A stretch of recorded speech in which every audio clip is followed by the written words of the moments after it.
ሰላም እግዚአብሔር ምሳኹም ይኹን ክብራት ተዓዘብትና ከመይ ቀኒኹም ንህፃናት ዘገልግል ፀባ ዘፍሪ ትካል ነስትል ኣብ መላእ ዓለም ተዘርጊሑ ዘሎ ፀባ ዕሸላትን ቆልዑን መርዛም ነገር ከይህልዎ ብምፍራሕ ክስሓብ ኣዚዙ ንዓማዊሉ ካሕሳ ክኽፍል ምዃኑ ብምግላጽ እቲ ፀገም ድማ በቲ ካብ ሓደ መሻርክቱ ዝመፀ ቅመም ዘሰዓበ ምዃኑ የረድእ። ሶሮላይት ዝተባህለ መርዛም ባእታ ካብ ባሲለስ ሰሮይን ተባሂሉ ዝፅዋዕ ባክተርያ ዝፍጠር ኮይኑ ናይ ምምራዝ ምልክታት ብምስዓብ ቀልጢፉ ናብ ተምላስን ቅርጸት ከብድን ከምርሕ ይኽእል። ሓላፊት ህፁፅ ፍጻመታት SMA ጄን ራውሊንግ ከም ዝበለቶ ወለድን መጉዚታትን ዓለይትን ህፃናት ነዚ ዝበሃል ዘሎ ፍርያት ክምግቦም ወይ ድማ ክህብዎም ከም ዘይብሎም ኣጠንቂቓ። እቲ SMA ዝበሃል ትካል ድማ እዚ ንዕሸላት ዝወሃብ ዘሎ ፀባ ውሑስ ከም ዘይኮነ ሓቢሩሎ። ነስትል ከም ዝሓበሮ እቲ ዝገብሮ ዘሎ ጥንቃቐታት ድማ ንኹሉ እቲ በዚ ኩነታት ዝተጸልወ ፍርያት ካብ ዕዳጋ ንምእላይ ይሰርሓሉ ከም ዘሎ ብጥብቂ ሓቢሩ። ሕራይ እምበር ክቡራት ተዓዘብቲ ከምዚ ክትሰምዕዎ ፀናሕኩም ነስትል ዘውፅኦ ሓበሬታ እዩ። ነቶም ንደቅኽን ትህብዎም ተኣሽሙ እዚ ከምዚ ዓይነት ፕሮዳክት ትህብዎም ንደቅኹም ከኣኒ እንድሕር ገዛኹም ዘይተኸፍተ እንድሕር ኣለኩም ኮይኑ ናብቲ ዝገዛእኩምሉ ስቶር ክትመስልዎ ትኽእሉ ኢኹም እንድሕር ረሲት ኣለኩም ማለት እዩ። እንድሕር እዚ ኸኒ ንሕና እንታይ ኢና ክንገብር ዘለና እቶም ቆልዑት ኦልሬዲ ለሚዶም እዮም ትብሉ እንድሕር ኮይንኩም ኣነ ዝጥቀመላ እዛ ትርእይዋ ዘለኹም ንእሽተይ ነገር ኣላ ክነግረክን እየ። እሳ ከዓ እንታያ ልክዕ ከም ዝትርእዮ ዘለኹን እዚ ኣባዕከ እዩ።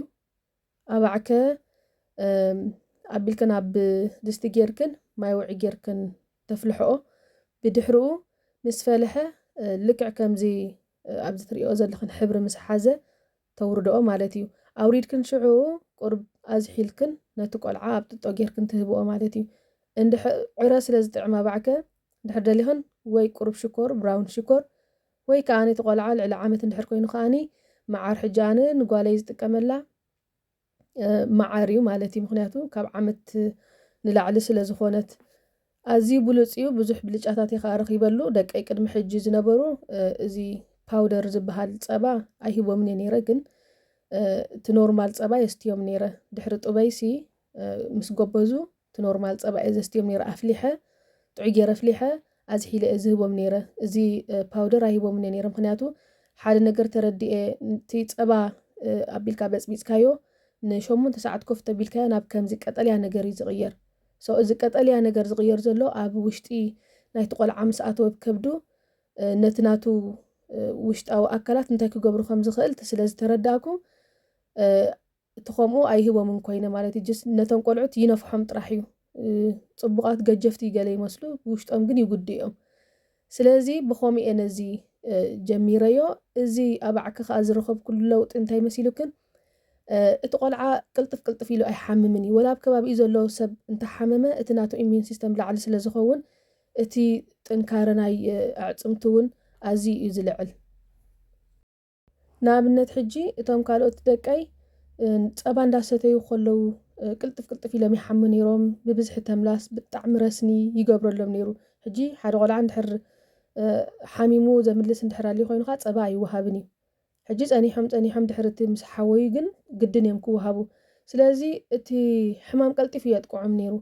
ኣብዛ ናይ መወዳእታ ጓለይ ዝረኣኽዎ ለውጢ ግን ኣባዕከ ክህባ ስለ ዝጀመርኩ ሕማም ቀልጢፉ ኣይሕዛን እዩ ማለት ከምዚ ሰዓል ረስኒ ገለ ብዙሕ ኣይተሓምምን እያ። ወላቶም ካልኦት ደቀይ እንድሕር ሓመሙ ንዓ ክለግባ ዘሎ ተኽእሎ ውሕድ እዩ።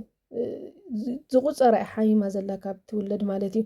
ስለዚ ኩልኽን ኣዴታት ወይ ከዓ ወለዲ ወይ ከዓ ነቶም ቆልዑት ሞግዚት ዝኾንክን እዚ ኣርኢኽን ተተጠቂምክናላ ኣዝያ ፅብቕቲ እያ። ነቶም ቆልዑት እውን ጥዕና ዘለዎ ነገር ስለ ዝኾነ ፅቡቕ እዩ። ስለዚ ኩልኹም ብዙሕ ምጭንናቕ የድልየኩምን እዩ። እቲ ፀባ ዘየለ ወይ ገሌልክን ቀስ ብቐስ ነቶም ቆልዑት ቀስ ብቐስ ኣለማሚድኩም እዚ ክትህብዎ ትኽእሉ ኢኹም። ብዙሕ ኣይትጨናነቑ። ክሳብ ኔክስት ንራኸብ። ሰሰናዩ ብሩኽ ቅነ